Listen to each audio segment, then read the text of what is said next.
In this part of the conversation about the Carnation Youth, we talk about the meaning of the early part of the story when the quiet girl accidentally drops the flower her father brought back from the field into the candle.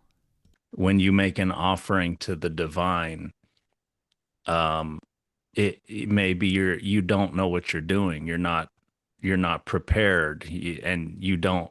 I thought her not being able to talk shows that she doesn't have the right mindset. She doesn't Mm. know the meaning of this. So and then he has to flee and uh and then that initiates, yeah, that whole journey. Yeah. Yeah. I like that because the like if we map on the son or the prince or whatever as sort of a stand-in for the divine or sort of like I don't know, maybe like a Jesus figure or something, some sort of a like human, but also sort of standing in for something, then it's great because he is, I think he says at the end, he was enchanted and turned into the carnation. So he is like the carnation is him. It is an image for him and the union and her, her and the marriage of them, sort of his presence in her life is prefigured in the flower. Mm, And when she burns it, that initiates the contact between the two of them. mm, He's revealed and she can't speak for whatever reason. It doesn't really say especially in that part of the story. I was looking for it. It mm, doesn't even mention that she can't speak. It just says that he's frustrated that she says nothing. yeah. But there's this sense I get of being tongue-tied, of being frozen, in a fight, flight, or freeze kind of a like you kind of freeze up, deer in the Mm, headlights kind of a thing. I imagine if you're looking at a flower just logically and it burns up and all of a sudden there's this like handsome man there, and the woman is struck dumb by like, oh my God, what's this guy? What's going on? So on the one level, it's kind of understandable, but he requires her to speak. So he requires, in this case, her something from her truth to come out. He requires her to like come out to meet him.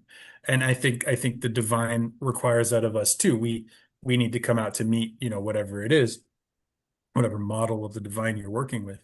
mm, But I thought it was really interesting that she freezes up and he therefore has to go into a stone because she's a stone by freezing. She's mm, not just like a stone. Like he's talking to her and she's just like mm, she's not saying anything, right? So she's got this like stony presence, this inactive presence. And so therefore her connection to the divine or whatever it is that he symbolizes, her masculine nature or however you want to look at it, the thing that we're trying to unify with throughout the entire fairy tale also goes into the rocks. And so she has to go through these trials and tribulations, like you're saying, to break her own stoniness down until mm, she's able to freely express. And when she can freely express, then the divine can freely express, and that spell is broken and the union's allowed to happen. mm, But the thing I think is super interesting is that, yes, she's not ready, but the divine never abandons her.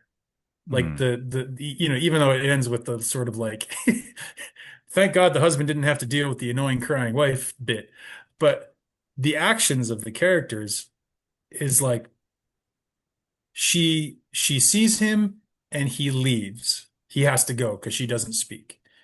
He ends up in the stones. She's wandering, but she's drawn to him somehow. She ends up crying under the stones.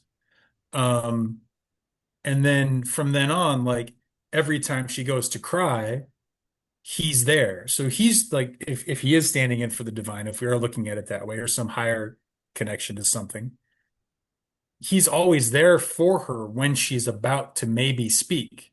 He's never like, oh, I'm done. I'm not showing up. And I think that points to something about our relationship with something higher as well, is that like we may initiate something, we may not be ready, but if we keep trying, if we keep taking the steps that are put in front of us, taking up the tasks, even if they seem impossible, over time, like the divine is there waiting for us to develop to that point where we do something true does come out of us, and then it can meet us.